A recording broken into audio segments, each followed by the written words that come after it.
Hey everyone. If you would like to support what I'm doing with controversies in church history and help me to expand its reach, please click on my Anchor page and click the support button to donate. Thank you for listening. Hello and welcome to Catholic Lives. My name is Derek Taylor. I am the proprietor of the lecture series Controversies in Church History, and this is my podcast, Catholic Lives, which is about the lives of lesser well-known figures from history and those who are perhaps not saints, maybe not saints yet, whom we can learn from or instructed for our Catholic faith. And today's episode is called The Poet Priest of the South and the Confederate General. So we have two lives today, the first double lives episode of Catholic Lives. And so let's begin. And the first Catholic life we're talking about here is the life of Father Abram Joseph Ryan, who has been called, is sometimes known to history as the Poet Priest of the South. And he was both a poet and a priest, born 1838, and he is known for his poetry about the South, and we'll get to that here in a moment. He was born in 1838 in Hagerstown, Maryland, the son of Irish immigrants, who moved around until they eventually settled in St. Louis in 1846. Where they had young Father Ryan, Abram Ryan at that point, educated by the Christian brothers in St. Louis. And then at the age of 13, the brothers encouraged him to go into the College of St. Mary of the Barons in Perryville, Missouri, seminary, to see if he had a vocation. And there he began to write poetry for himself and his classmates, began to get a reputation for it. It's also there that he received his call to the priesthood. And he recalled, it was in November of his 16th year, that, quote, like a flash from heaven to my heart during benediction. And after that, I had my name put into a hollow silver heart that hung around the neck of the sweet Virgin statue, in testimony of my resolve, which rose up into a vow. I never had a regret for that resolve, unquote. Ryan graduated from St. Mary of the Barons in 1855. He taught there for a couple more years and was given graduated with given minor orders. Minor orders no longer exist in the Latin Church, but they had this in 1857. And the order that ran the school, the Vincentians, sent him from there in 1858 to upstate New York in Our Lady of the Angels Seminary in Niagara, and was soon joined by his younger brother David. Now, Ryan only spent a year in Niagara for various reasons. As of course you know, this is 1858. This is 3 years before the Civil War will break out between the northern and southern states. And Father Ryan and his brother were both proud Southerners. They defended themselves and their heritage in upstate New York, but there were tensions between the North and the South. And doubly so in Niagara, because at that time, upstate New York was the epicenter of evangelical Protestantism in the United States. If you don't know, the Second Great Awakening, the great revivalist movement within Protestantism, started both in Kentucky and more or less at upstate New York in the early 1800s at the same time. And for most of the 19th century, upstate New York was the center of the Protestant world in the United States. Evangelical Protestantism was also behind two movements which Father Ryan opposed. One was abolitionism. Almost all the abolitionists who wanted to get rid of slavery were fervent Protestants. And again, he's from the South, he's a Southerner, he defended slavery. We'll come to this at the end of this podcast, or at least the end of his life. But upstate New York and the evangelical movement was also the mainstay of the so-called Know Nothing Party. The Know Nothing Party was a nativist political party opposed to immigration and virulently, sometimes hysterically, anti-Catholic. And they were anti-Catholic partly because they were opposed to Irish immigration, which of course, Father Ryan's background was Irish. And so, partly because Father Ryan, I should mention, has battled poor health all of his life, he would often have to take sabbaticals from his ministry because of poor health. The combination of this led to him withdrawing from the seminary and transferring back to St. Mary of the Barons in 1859. A year later, in 1860, he was ordained priest at his home parish of St. Vincent's in St. Louis on September 12, 1860. 8 days later, 7 southern states declared their secession from the Union. Just at the same time, Father Ryan was being assigned to teach at St. Mary's for that year. Several months later, in February of 1861, the Confederate States of America was formed. A month later, in March, Abraham Lincoln was sworn in as president. Father Ryan so disliked Lincoln that he actually changed his Christian name from Abraham to Abram, just to avoid having to share it with Lincoln. So opposed was he to his abolitionist principles. A month later, in April, Fort Sumter in South Carolina fell to the Confederates, and the United States Civil War began. For the next year, Father Ryan agonized over whether or not to stay within the Vincentian order. Finally, in 1862, he did leave, though, and became a parish priest. And throughout the war, first going to Illinois, but then coming south, he acted as a visiting priest. Well, also, and we have records of this, he sort of skipped away for months at a time to go act as a volunteer chaplain for the Confederate armies. They didn't have any official, I don't think, Catholic chaplains then, where he administered to dying soldiers on both sides of the war. In the last 2 years, he was stationed in several parishes in East Tennessee. Particularly the last 2 years of the war, he spent most of it in Clarksville, Tennessee, where there as elsewhere, his preaching attracted admirers among both Catholic but also non-Catholics alike. Protestants came to hear him preach from the time, even when he was a seminarian, people admired his preaching. During the war, Ryan continued to write poetry, and in fact, two of his more moving poems, I won't read them here, were tributes to his younger brother David, who, unlike Abram Ryan, left the seminary, joined the Southern Army, and died fighting in 1863 in Kentucky. And so, a testimony to his love for his brother, but also to his poetic skills. When the war came to an end in 1865, he published on June 24th in a newspaper in New York, of all places, he published his most famous poem, the one for which he was most well known, and the one that more than any other earned him the nickname the poet priest of the South, which was called The Conquered Banner.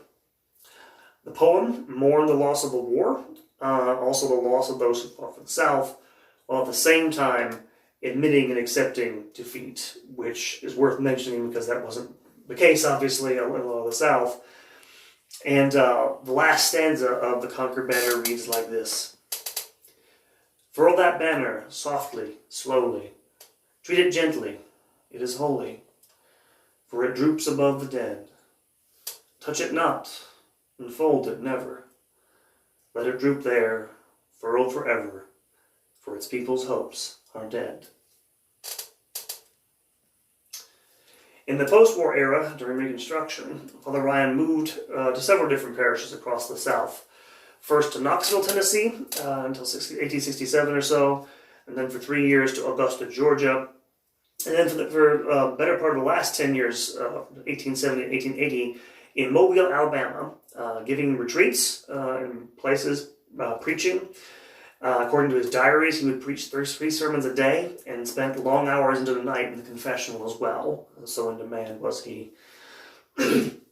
While in Augusta, Georgia, he founded and edited a weekly journal called The Banner of the South, where he published much of his early poetry, also published other authors, published a short story by Mark Twain. And in 1880 appeared a work of his poetry called Poems, Patriotic, Religious, and Miscellaneous, which he went north to have published, and became a bestseller.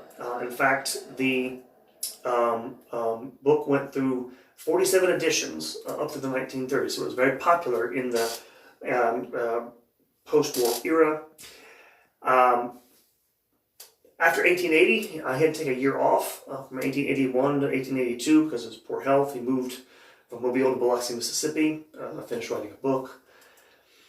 The next year, however, he returned north to give lectures all across the Northeast, like Boston, New York, where he was well received, as well as to recite his poetry at the unveiling of the monument to Robert E. Lee in Washington and Lee University, which is still, as far as I know, still standing for the time being, as well as give the commencement address at the University of Virginia. For the next few years, his whereabouts are kind of sketchy. Don't have great sources for it, but we do know that in 1886, he traveled to a Franciscan abbey in Louisville, Kentucky, there to make a retreat for himself. But as soon as he got there, he fell ill, and a few days later, on April 22nd, which is Holy Thursday of that year, Father Abram Ryan passed away. And his body was returned to Mobile, Alabama, where it still rests today in the old Catholic cemetery there. Now, the thing, of course, we're all thinking about because of the current events in the United States is what about Father Ryan in the South and slavery? Father Ryan was a man of his time, and he held a very romantic view of the Old South. He largely ignored the evils of slavery. And you have to remember, of course, being a priest, don't think his family owned slaves. He was probably distant from it in some regards. And if we're going to hold up someone for a model for sanctity, we should probably rather hold up Father Augustus Tolton. If you don't know who Augustus Tolton was, he was the first African-American to be ordained a priest in the United States. He's either, I think he's soon to be beatified or has already been so, I can't recall. His is a potential topic for a future Catholic Lives podcast, hint, hint. But if you're looking for sanctity, you should probably go toward Father Tolton. I say this because I don't think Father Ryan was an evil person. He was by far not the worst of the people who apologized for the South. And in fact, most of the things you can blame him for are the result of excessive patriotism, which, again, sometimes that can go awry. You can take love of country, beyond where it rightfully goes, which in this case I don't think we need to despise him for it. And moreover, even Father Ryan, even after the war, despite his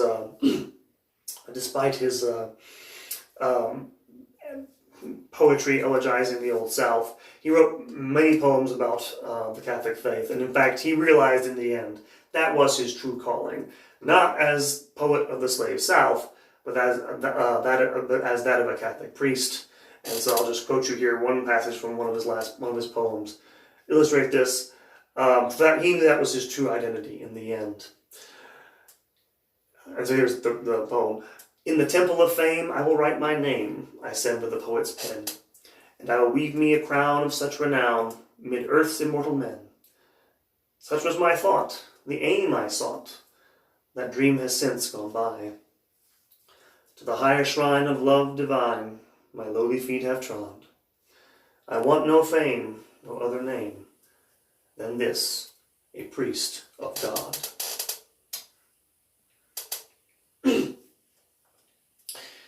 As we come to our second Catholic life in this podcast, during his time while I was living in Mobile, Alabama, Father Ryan made many trips to the city of New Orleans to give retreats for nuns and convents and places like this. And on one of these trips, he met and befriended a former Confederate general who who traveled to New Orleans on business. And eventually he persuaded him to become Catholic. The general's name, James Longstreet, who was, during the Civil War, Robert E. Lee's second in command and one of the most controversial figures of the entire U.S. Civil War. Longstreet was born in Edgefield District, South Carolina in 1821. His background, oddly enough, was actually Dutch. His ancestor was named Longstreet. I can't pronounce that for you, but it's not spelled Longstreet. But he was a Dutch immigrant to the Dutch colony of New Netherland in 1657, which, if you don't know the history, New Netherland was a Dutch colony which, taken over by the English in 1664, became New York. And so the name Longstreet, I think I'm pronouncing that right, I don't know Dutch, but it became anglicized to Longstreet. And so his parents were actually from the north. They were originally from his father James and mother Mary, from New Jersey and Maryland, respectively. Later on, they owned a cotton plantation near the present village of Gainesville in northeastern Georgia. Since the local education system there wasn't great, his parents sent him to live with his uncle, Augustus Longstreet, who was a newspaper editor and Methodist minister in Augusta, Georgia. And while I lived with him, he was able to get a better education. By 1837, his uncle was trying to get him an appointment to the U.S. Military Academy, but the vacancy for his congressional district in Georgia had already been filled. However, his mother, by then a widow, had moved to Alabama, where the congressional representative there was able to get him an appointment to the U.S. Military Academy. Now, the fact of the matter is, Longstreet was not a very good student, even though he was very popular with his fellow cadets. He graduated in 1842 from the Academy, ranking 54th of 56 cadets, which I guess should give you an example of how useless an education is, because he'll become one of the great generals of the Civil War, but okay. And while there, he developed a lifelong friendship with a young cadet named Ulysses S. Grant, who graduated a year later in 1843. So again, it's who you know in life, not what you know. Upon graduating, he was commissioned a brevet second lieutenant in the 4th U.S. Infantry, and shortly thereafter married in 1840. Met his future wife in 1842. They eventually would get married in 1848 and have 10 children. Louise Garland was her name. At the same time, he was serving, following his commission, with the U.S. 8th Infantry in the Mexican-American War. If you don't know about the Mexican-American War, it's kind of one of the more notorious wars the United States has ever fought. Pretty much a land grab. The U.S. government at the time wanted some Mexican land. They basically ginned up a conflict on the border. In fact, later on, he would serve there, would Longstreet, along with Grant. Grant later in his life would recall this with regret, because he didn't say anything, because pretty much everybody in the Army knew this was a pretty immoral thing to do, to start this war. But, in fact, Longstreet acquitted himself well. The Battle of Chapultepec in September 1847, he was wounded in the thigh. Following recovery, he served on duty in Texas at Fort Bliss, and received several promotions thereafter, reaching the rank of major. By July 1858, he became a paymaster for the 8th Infantry. The turning point for Longstreet in terms of the Civil War came with, as with many, the election of Abraham Lincoln in 1861.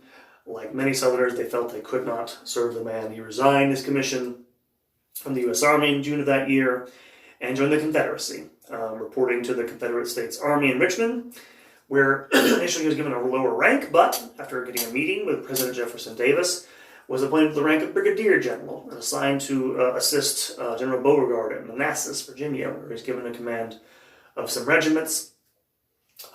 He participated, his army, in the First Battle of Bull Run. Wasn't very significant.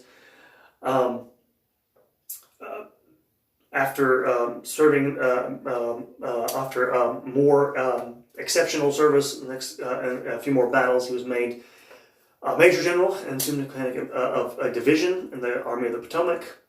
And then finally, in 1862, the general of the Confederate Army, General Johnston, was wounded, and Robert E. Lee became the chief military officer for the Confederate Army, and he became attached from Lee from this time forward for the rest of the war, essentially becoming his right-hand man. Basically, I think Lee said at one point that Longstreet was his right arm or his right hand, which is a metaphor, I can't remember which one. But in fact, by the fall of 1862, he had been made lieutenant general, along with his colleague Stonewall Jackson, but Lee made Longstreet, promoted Longstreet first. And in fact, there's a general, as far as I can tell, a general consensus that he probably was the second best general in the Confederate Army. And as I won't go through the bulk of, he's basically involved in every major campaign with Lee in the Eastern Theater. But like Father Ryan, he also had tragedy strike him during the war. A scarlet fever epidemic hit Richmond in 1862, which claimed the life of 3 of his children. 1-year-old daughter Marianne, a 4-year-old son James, and a 6-year-old son Augustus. Very nearly killed his other son as well. And these deaths changed Longstreet's life. He had been before this outgoing, almost kind of a bon vivant, a partier type, liked to drink a lot. And after this, he became more somber, more withdrawn. He also became, for the purposes of our story here, we will get to his conversion, a devout Episcopalian. He was an Episcopalian Christian Protestant. and rarely drank thereafter. Suffice to say, as I mentioned before, Lee was dependent upon him. Near several of the major campaigns in the war, Lee would pitch his tent close to Longstreet so they could confer with each other. And even though they differed fundamentally in their philosophy of how war should be conducted, Lee valued Longstreet for his strategic intelligence. The thing that makes him controversial, in fact, is the Battle of Gettysburg. And if you don't know about the Battle of Gettysburg, Lee and Longstreet got into a heated debate about what to do during the battle. And if you know, this is the turning point in the war. If the South had won this battle, they would have very likely won the war, or at least had a chance to. They lost it. That was pretty much the beginning of the end. If you don't know how the battle went and why it went awry, long story short, the Union Army managed to capture the higher ground on the sort of eastern part of the battlefield. And so Lee concocted a very complicated but ingenious plan to try to attack uphill at the center of the Union line. Longstreet objected. He didn't think they could get through there. He wanted to take part of the army and withdraw and go around behind the Union Army commanded by General Meade and start marching south as if they were going back toward Washington, D.C., threatening the city. It was undefended at that point anyway. It was a pretty good idea. The idea being it would draw the Union Army off their high position. Lee could join them a little bit later. They at least have a fight on level ground. They were outnumbered, were the Confederates. Lee overruled him, and his plan failed. There are still disputes to this day about why it failed. Lee ordered a disastrous charge across a mile of open ground, which to this day confounds military historians. They don't know why he did it. It was a real big gamble, and it didn't pay off. And so, we'll get to this in a moment, but what's going to happen in the post-war era, after the war, is that Longstreet's going to become a scapegoat for Gettysburg. And it'll become so because, for several reasons. The first of which, if you know, after the war, of course, the U.S. Army continued to occupy the South, and the United States government, at that point, was controlled by the Republican Party. They were trying to reconstruct it, right? Trying to make it, a modern industrial society, trying to give African Americans equal rights. The defeated Southerners didn't take kind of this. They resented, to say the least, the efforts of Republicans. Longstreet actually joined the Republican Party and became a Republican politician. He settled in New Orleans after the war. And one of the reasons, by the way, for wondering why he did this, and partly because he thought things were over, the war had been fought, the Union had won, they had a right to impose a settlement, it's also due to his friendship with Ulysses S. Grant. He actually went to Grant and applied for a position in the government. He gave him one. He made him surveyor of customs for the Port of New Orleans in the Grant administration. This, to say the least, angered his former comrades in the Confederacy, and from 1872 onward, a campaign was led by former officers of the Army of Northern Virginia, particularly Jubal Early was a cavalry officer, to blame Longstreet for the defeat at Gettysburg. They wrote pamphlets and gave speeches and essentially blackened his name. And in response, he gave speeches himself, and this is probably the thing that got him more in hot water than anything else. He gave speeches in which he defended himself and essentially said the blame for the battle's loss was on Lee. He blamed Robert E. Lee for this. And again, if you don't know why, if you don't know American history, I know I have listeners who aren't from America. Robert E. Lee was a revered figure in the American South, still is to this day in some regards. And yes, he's one of the guys who's having his statue pulled down in the United States right now. You didn't do that in the South and get away with it very easily. It blackened his reputation, to say the least. And he never really stopped doing this, by the way. He defended himself the rest of his life. Even after his life, we'll get to this, his wife defended him. He wrote a book later in his life called From Manassas to Appomattox. And in fact, by the way, modern historical opinion has turned around in the last 20, 30 years. There's still debates, but for the most part, the general, at least the majority of historians I've looked at, think it was Lee's fault. And the reason he gets blamed, of course, is because of Reconstruction politics. Which, by the way, include, and we'll get to this in a moment, but include race, we'll get to that, but he continued, by the way, serving in Grant's administration. He later appointed Longstreet and Grant to be ambassador to the Ottoman Empire. And following that assignment, he also served at Longstreet as the U.S. Railroad Commissioner. In 1874, he also became Adjutant General of the Louisiana Militia. And if you don't know, again, across the South in the 1870s, the longer Reconstruction wore on, the more violence there was. Essentially insurgent, effectively terrorist campaigns by former Confederates and other whites who wanted the military out of their states. They weren't willing, of course, to share the South basically equally with blacks. Began implementing violence, and there was actually an uprising, sort of like a pitched battle took place in 1874, and led by a group called the White League, essentially a paramilitary group made up of ex-Confederates. And in that skirmish with these people, the former Confederate General James Longstreet led a regiment of men, mostly of African Americans. I led them against these ex-Confederates, in which he was wounded and taken prisoner by them. They actually imprisoned him in his own customs house. And while they had him captive, they actually taunted him by giving him the rebel yell. If you don't know what this is, if you're not familiar, during the Civil War, soldiers for the southern states, the Confederacy, in war, in battle, they would give this really shrieking cry when they were about to sort of finish off a Union army, trying to intimidate them.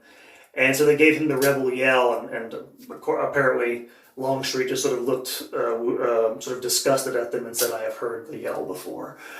The federal troops had to be sent in to New Orleans to put this uprising down. 38 people were killed. But after leading blacks against these southern whites, his career was over in New Orleans. He had to go back to Gainesville, Georgia, which he did in 1875. Which brings us, of course, back to Father Ryan, because he came back to New Orleans for business trips, and where he met Father Ryan, and where he eventually, on March 7th, 1877, was received into the Catholic Church. And part of the problem that Longstreet ran into is that he'd been Episcopalian, of course, was devout. Increasingly, when he went to his Episcopalian church, he would be totally isolated. People would actually move away from him or simply not show up if they knew he was coming, because of his views on Lee and because of the abuse that he had, because of the accusations against him about betraying the South, which he did not do. And so Father Ryan convinced him that the Catholic Church, doesn't care about politics. People come to Mass to worship God and not to play politics, and promised him that he would be welcomed, quote unquote, with open arms if he decided to join the church, which he did. And for the rest of his life, Longstreet remained a devout Catholic until his death in 1904. And at his funeral in 1904, the Mass was presided over by Bishop Benjamin J. Kiley of Savannah, Georgia, who had also served in the Army of Northern Virginia during the Civil War. And so another Catholic involved in all this. After Longstreet's death, his widow, his second wife, Helen Dortch Longstreet, who was Catholic herself from birth, defended his memory vociferously, and for a long time. She lived 58 years, she lived until 1962, defending his memory and his record in the Civil War. She was also, and by the way, it's kind of a strange deal, but he was 70, he married her after his first wife died, and married her in 1897. This is 8 years after his first wife, Louisa, died. Or not Louisa, but yeah, Louisa died. And when he was 76 and she was 34. So not your typical marriage. But she was a fervent Catholic, and Helen Longstreet had a chapel built in their home in Gainesville. And this would actually become, in time, Gainesville, Georgia's first Catholic church, St. Michael's, would hold its services there. And that parish is still active today. St. Michael's Parish is still there in Gainesville, Georgia. And so there you have it. You have the legacy of someone who served in the Confederacy and yet gave his life over to God in Christ in the Catholic Church. And so, again, part of the reason I wanted to do these two lives was what's going on in the United States right now. And again, one of the things about the Catholic Church, I think two things. One, as Catholics, we can recognize evil and call for what it is. And I think you can see from what I've said so far, I kind of admire both Father Ryan and James Longstreet. We have to be honest here. They served, essentially, it was an evil cause. Chattel slavery is a really evil, awful thing. And this is one of the painful lessons of history, is that people you admire, people maybe otherwise good people, can be caught up in these things and do this. On the other hand, in the Catholic faith, we also believe in forgiveness and reconciliation. And neither one of these figures, whatever their faults were, not by far, there were many worse. They were not the worst of people who sort of made excuses for the pre-war South.